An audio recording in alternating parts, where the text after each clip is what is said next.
Today is a very special day in our lives, in my family's life. My dad, who was born in 1923, is turning 97 years young. And for his birthday, I want to make his most favorite dinner. Well, one of his favorite dinners. He's got lots of favorites, but I'm going to do Osso Buco and Polenta for him today. So right now, I have 8 beautiful Osso Buco here, and I'm going to season them with some salt and pepper.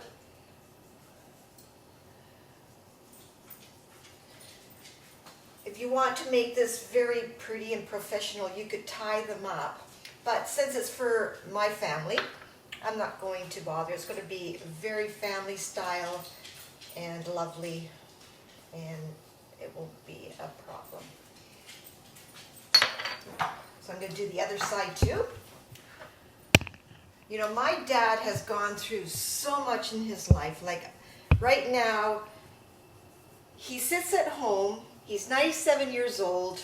He's got all these issues going on with his health and stuff. But basically, he's doing well. And his favorite thing to say to me is, "I'm 97 years old. I feel like a teenager." And he acts like a teenager. He's just a lovely, lovely man, and he's seen a lot in his life. So here we're going to, I've got a pan that's already warmed up. I'm going to put some butter and some olive oil.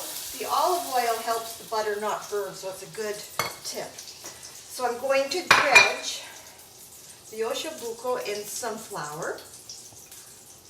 Just shake off the excess. And we're going to put them in here, and we're going to brown them up. And this way, it will sear all the nice juices into the meat. We won't lose all that beautiful flavor.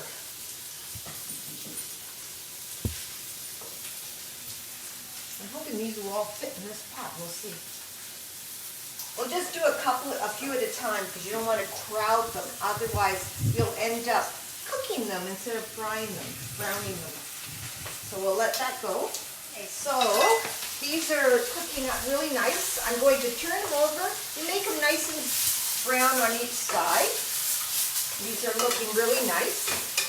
And just so you know what an Osso Buco is, they're veal, sorry my vegetarian friends, and you just go to the butcher, and there are these beautiful cuts with the marrow bones in the middle, which are my favorite things. So I'm going to finish browning these up, and then we'll go to the next step. Yeah. Okay, so I browned all the Osso Buco, and I'm just going to put them aside for now. And now what we're going to do is the continuation. So I have here an onion, and a couple of carrots, and about 4 things of celery, and we're going to put those all in here. And we'll just go till they're translucent, about 3-4 minutes. And at this point, you can season with salt. It'll bring out all the flavors in the onions and the carrots and the celery. And this is basically anything you cook. It's soup, stews, whatever. You always start with your onions, carrots, and your celery. That's your main 3 ingredients for probably everything that you cook. My dad, when we grew up, when I was a little girl, it was the snapshots. When Diane was a little girl, he did V8 movies. Like, he had V8 movies for everything. And when Marina was born, it was kind of like, oh, she even belonged to us. She thought she was adopted there for a while. And then in my teens, he discovered videos. He was the first with one of the, it was an Akai, I think, Akai video. And he had it was a big, huge machine that he had to carry on his shoulder. But everywhere he went, he had this machine. And then he progressed to the nicer, smaller ones, but with the big, huge spotlights. So wherever we were, he would annoy everybody because he'd have this big, huge spotlight, and he'd videotape everybody. But you know, people complained about it, and they loved it because we have so many wonderful memories of all our celebrations, parties, etc.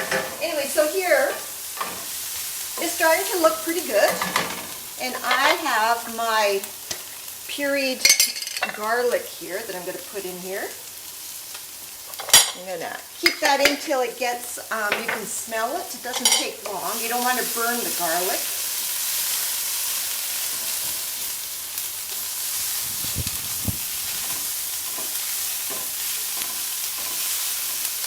And then from here, just push everything to the side and put in about 2 tablespoons of tomato paste.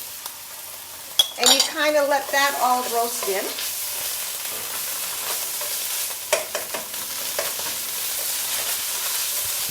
And then what I'm going to do now is I have about a cup of white wine here. We're going to deglaze the pot. And now we're going to let the wine cook down a bit to about 1/3 of what the liquid is.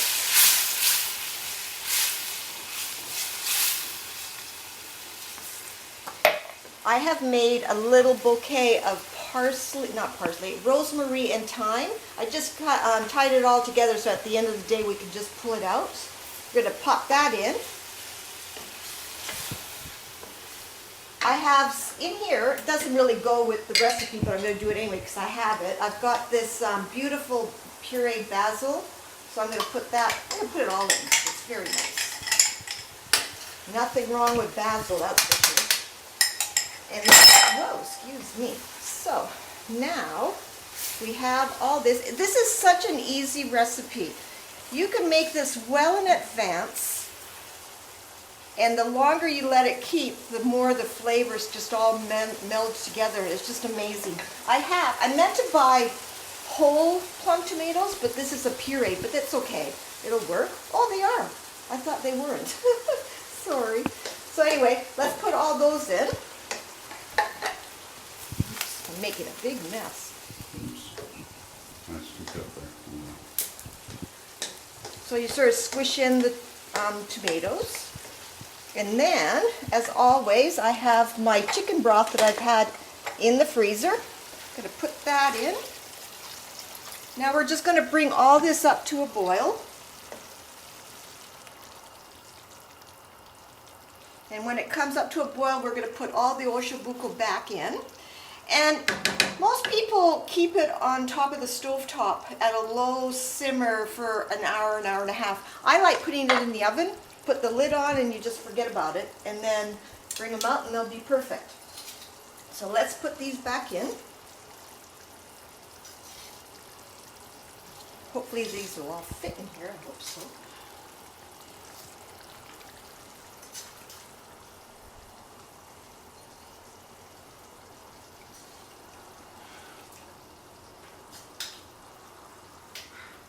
Just going to. So when you put them in, you want the liquid to be like just to the top. Ooh, they're not all going to fit. Darn it. Let's go move over. Guess we'll overlap a couple. So I want these all in there.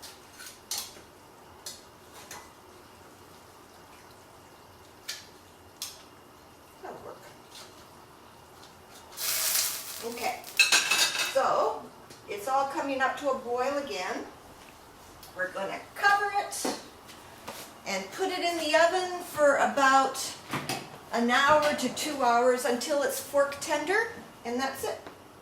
Just that easy. So I'll be back to show you the end and how to make the polenta.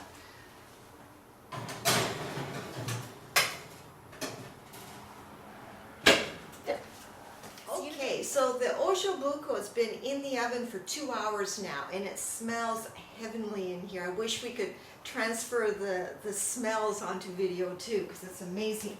Anyway, I didn't like how crowded it was in my original pot, so I transferred them into a bigger pot, because it's nice to have them all flat, right? So anyway, check this out. It's gorgeous.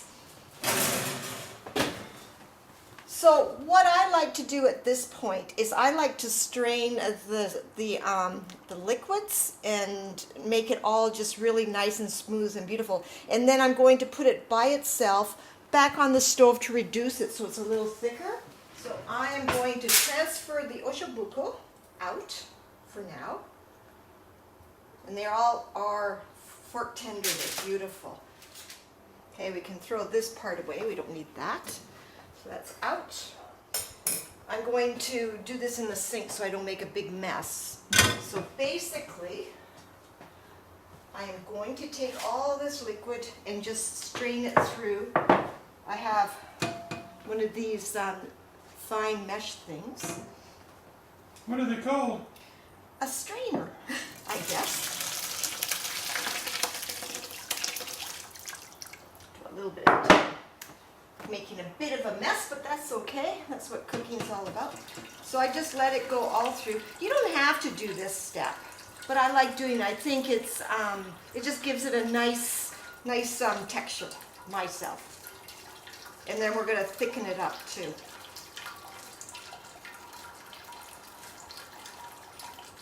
So here's this beautiful sauce, it's gorgeous. So what I'm going to do is put it back on the stove on high heat, and I'm going to reduce it by half just to thicken it up and just have a little bit more goodness in there. So I'll be back in it'll take about 20 minutes for sure.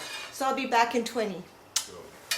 Okay, so we've been reducing the juices for about 20 minutes now, and it's beautiful. Before I did all this, I realized I forgot to put salt and pepper in, and I just tasted it, and it really needs some more seasoning. So here I'm going to put in some salt and some pepper. And before I put the Osso Buco back in, I'm going to have a quick taste to make sure that it's good. I also threw in about a handful of the mixture that I didn't pass through. So let's just see. Oh yeah, that's much better. Oh, it's so good. Okay, so now I'm going to put these all back in.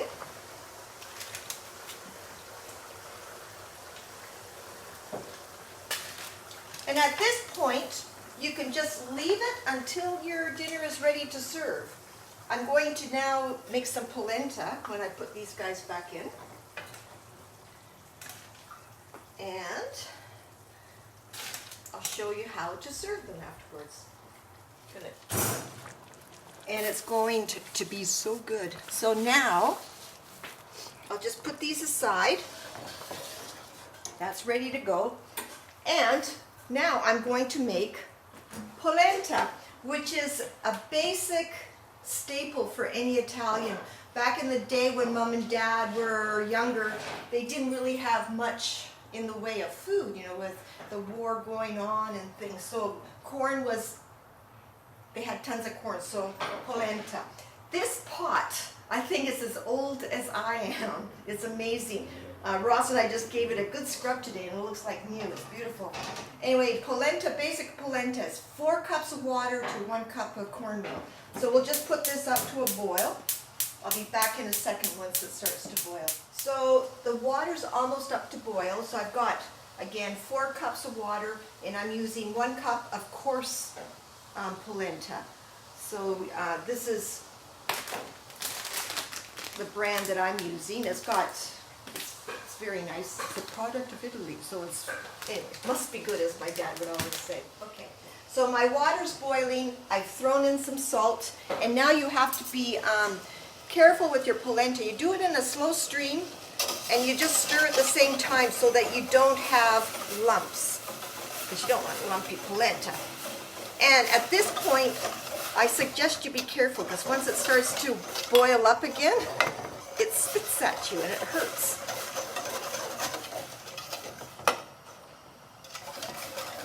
You know what? I'm going to put a tiny bit more polenta in.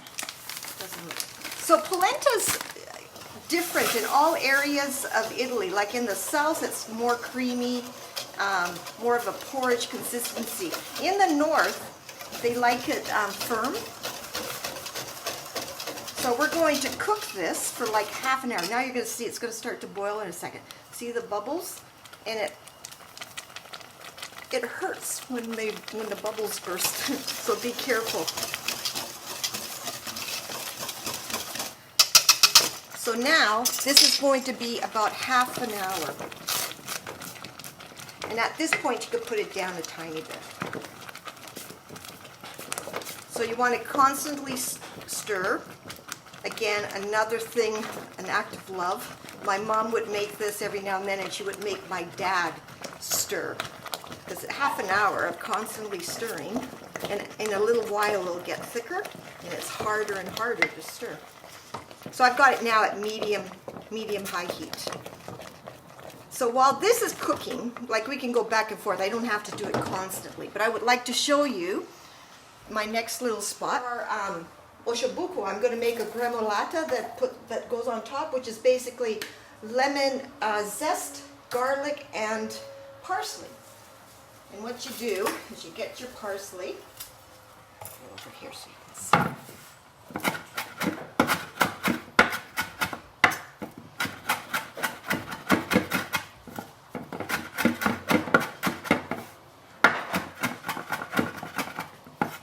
You want to make it nice and fine.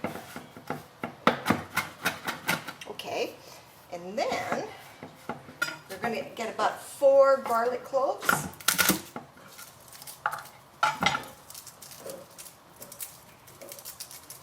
Peel them. I'm going to crush them. I'm not going to chop them, these ones.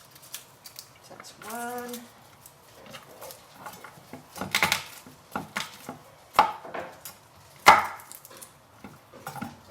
2.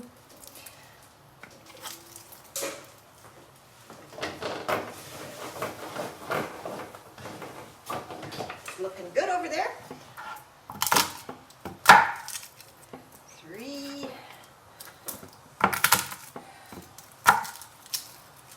4. So now I'm pressing my garlic, crushing my garlic.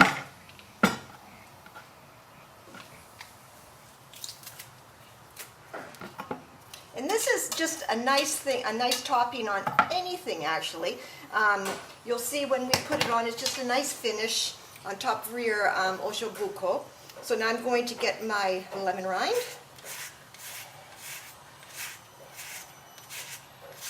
And you know, you can make a bunch of this and keep it in your fridge and just have it ready. Put it on top of your scrambled eggs, soup, anything. It's really a nice little addition. So there you go. So now you just mix it all together. I might have put too much parsley, but that's okay. Okay, my mom told me the way to tell if your polenta's ready is at the bottom it forms a crust, and as it cooks it starts to fall away from the pot, and you can actually smell the polenta too as it's cooking. So it still has a little ways to go. You know, this Osso Buco was a bit of a request from Spiros, our friend Spiros in Santorini. They have a beautiful hotel and restaurant on Kamari Beach, is that right, Ross? And it's called the Boathouse. Check it out sometimes if you're ever in Santorini. It's beautiful. Anyway, Spiros, this is for you. And I hope my dad will like. I think he will. He'll be surprised. Anyway, I'll be back when this is done. It'll be another 15 minutes about. So this has been cooking for at least 25 minutes, and you can smell it. You can smell it's ready. So guess what I'm adding to finish it off? My butter. 2 tablespoons of butter. You're going to stir it all in. Ooh, my spoon got really hot all of a sudden. And that's your polenta. It smells really good. My mom doesn't put the butter in, but you know me and my butter, have to have the butter. Okay. My mom, this is my mom's board also. She used to have one it was 4 times the size of this, and she would be making polenta for I don't know how many people. So she would have the polenta. You get it all in so it's nice and smooth inside, and you basically go to your board and voila, that's it. And to cut it, this is the fun part. She always had a thread on her board. You can't cut this with a knife. It's just too gooey. Oh, I better turn that off. So you get your thread. Oops, it's all tied up together here. And this is how you cut it.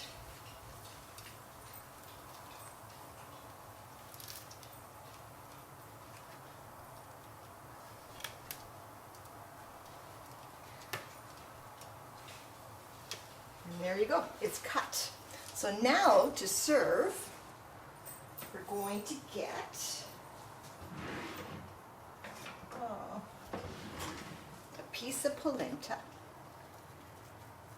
My God. And you're going to put it on there. You're going to go get your Osso Buco, and it smells so lovely. You get a piece on. Bit of the sauce over the polenta, and then you go over here to your Gremolata and you sprinkle it on. And I think my dad's going to love his birthday dinner. I can't wait to give it to him tonight. He's going to love it. Anyway, buon compleanno, Papa. I love you so much. And see you next week. Bye. Oh, and be kind and be nice to people.